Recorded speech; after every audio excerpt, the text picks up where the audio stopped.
Now it's time for another Board Game Brawl preview with Nick Meanahan, sponsored by BoardGameBliss.com. Hey peeps, today we're going to take a look at an expansion that is currently on Kickstarter. That expansion is called Powering Up, and it's for the game Tesla vs. Edison War of Currents from Artana Games. A game which itself, I'll actually have it right here, was funded on Kickstarter not too long ago and is now available at retail if you want to pick it up. And I think you can also pick it up as part of the Kickstarter for the expansion as well. And you do need the base game in order to play with this expansion. It's not a standalone or anything like that. But we're here to talk about the expansion primarily, and what the if you're not familiar with Tesla versus Edison, though, let me give you a brief recap of what that's about.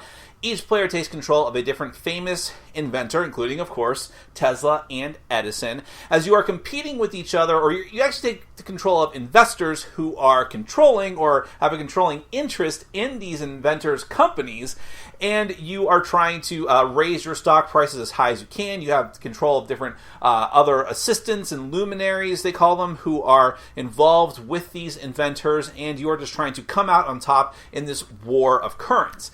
Now, what the expansion does is adds a whole lot of stuff that you can sort of modularly add or just throw everything together if you really want to, including letting you play a solitaire game, letting you play with up to 6 players, adding a new event deck to the mix, lots and lots of new stuff. There's also more diversity in the game as well, which you'll see in a moment. So let me go ahead and give you a brief look at the stuff that comes in the expansion and explain how a lot of it works with a prototype version of the expansion. So what you see here may change in the final version, just keep that in mind.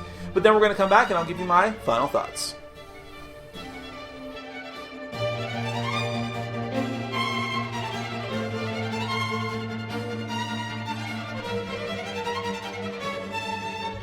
Powering Up is the first expansion for Tesla vs. Edison War of Currents.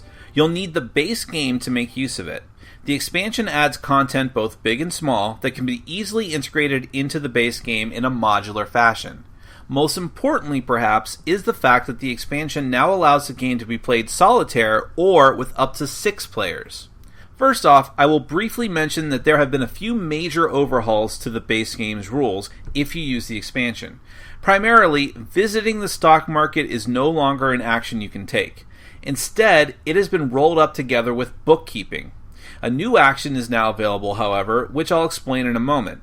The details of the newly revised bookkeeping are beyond the scope of this overview, but you can find out more information on the Kickstarter page. Oh, also, propaganda cards don't go away when used, they just get flipped. Again, you're going to want to check the Kickstarter page for more details on this. We'll start with the most notably obvious new stuff first. Every inventor now has a headquarters board. In addition to just being a convenient way to keep your persisting cards straight, placing them in their appropriate spots, you now have HQ cards. When you draft the inventors, you will take their HQ board and all 4 of their HQ cards. However, these cards are undeveloped at the start. You can use the new Develop Your HQ action to get them going. To do this, you'll need to exhaust a luminary that has the appropriate rating. For example, office cards will require a luminary that is skilled in finance. Many cards will have an immediate effect that happens when developed, while some offer ongoing abilities. Works cards are different. These will give you bonus victory points based on certain criteria that you meet during the game. Also, just building HQ cards can net you points at the end, either 1, 3, 6, or 10 points depending on how many of them you've developed. Powering Up also introduces a 6th inventor, who is also this game's first female playable character, Madam C.J. Walker. With her, you now may also play the game with up to 6 players. She comes with her own HQ and cards, purple cubes, and certificates. Each of the original inventors also gets 2 more certificates to bring them up to speed. Speaking of gender diversity, there are 7 new luminaries in the game, 6 of which are female. These, and 6 new propaganda cards, can be incorporated into the base game by using the rules for different phases. Another major addition is the event deck and event step. This step takes place right before the actions phase. Draw an event card for the appropriate phase. You will first resolve its primary effect, which is the main text on the card. Many of the primary actions have global effects for the players, while others require an immediate auction to take place, following luminary auction rules. The winner of the auction will receive the benefit of the primary effect, or they will be immune to a negative effect that will hit everybody else. After that, you have to resolve the stock market effect of the event card. A small circle in the bottom right of the card will either have 1 or 2 arrows, which will tell you in what direction to move the stock price markers for all companies. Some events do not move the stocks, and they're indicated by an X in the circle. The last major change that we're going to talk about is the addition of a solitaire mode. Again, the rules for this are a bit beyond the scope of this overview, but basically, you set up another inventor the same as you would in a normal game of TVE, except that they now get a stack of AI cards. Each turn, the AI uses a different card and follows the actions dictated on the card. Every card is also double-sided, with the Charles Babbage side being slightly easier than the Ada Lovelace side. There is, of course, more than that, but that should wet your whistle. That's a brief look at the new Powering Up expansion for Tesla vs. Edison War of Currents. Let's get to my final thoughts.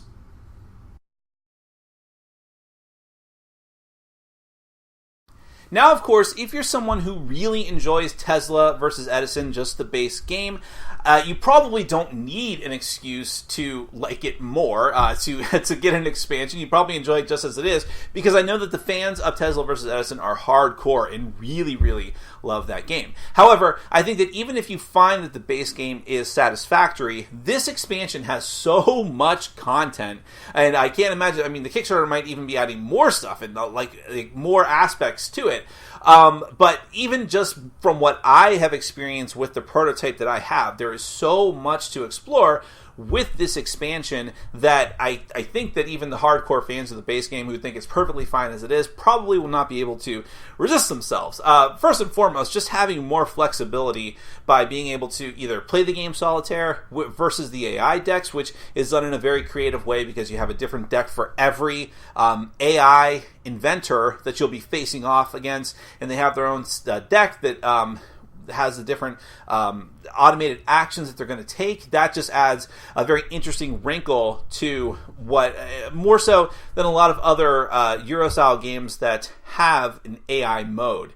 But on top of that, now you have a 6th player, or potential for a 6th player, or even if you're not planning on playing with a full 6 players, you just have at least another character, another inventor's company to use in the base game, and it's actually a female for for once, which none of the inventors companies from the base game were female led, so it does add more, what I think some people would say would be needed diversity to the game, and of course, because this is expansion content, CJ Walker comes with the full set of the new HQ cards, which is a very interesting aspect that they added to this as well, because now it's not just a place to organize the cards that you already had from the base game. Now it adds a whole other layer to the game, because now you have these developments that are almost like tech that you can use to give yourself not just points at the end of the game, but abilities as you go through the course of the game, and potentially even more victory points, because which gives you focus in the game. Because now, depending on what your works card is, you're going to gain points in a very specific way from the other players. So definitely something very interesting there. You have new propaganda cards, you have new luminary cards, which again adds more diversity to the game because it's 6 female luminaries and another dude as well. Did they call inventors from that period dudes and luminaries? I don't know. But I just did.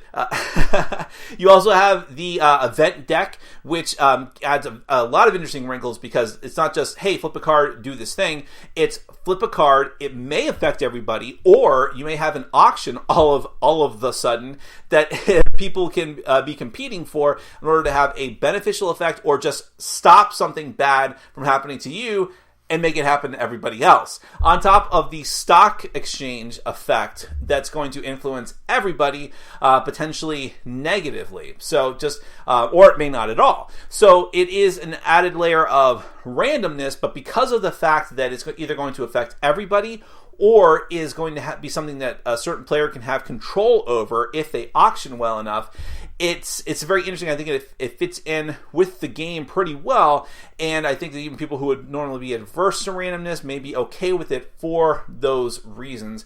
And again, this is all tied together with the theme of the game, this late 19th century competition between these inventors, and it carries over to the expansion, especially with the artwork, with the graphic design of the game. So lots and lots of content here to unpack. I couldn't even and scratch all of it. On top, I didn't even mention the brand new rules and how things work with the expansion, or even without the expansion, how stock market is now rolled up with the bookkeeping thing, which I think will probably make a lot of people happy based on some comments that I've read. So there's a lot to unpack in this expansion, but I think that people who are already fans of the game will say that it's moving the game in a very new, interesting, and potentially beneficial direction. So if you want to get in on that, if you've never played Tesla versus Edison before and you're very interested, this might be your opportunity to jump in, especially with this expansion. Now you have a ton of content to start off with right off the bat.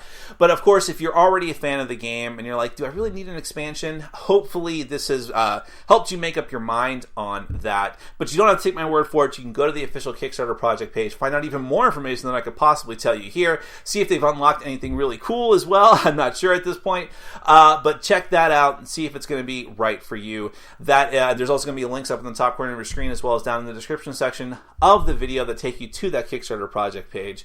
That is the Powering Up expansion for Tesla versus Edison, the War of Currents from Artana Games. Thank you so much for watching.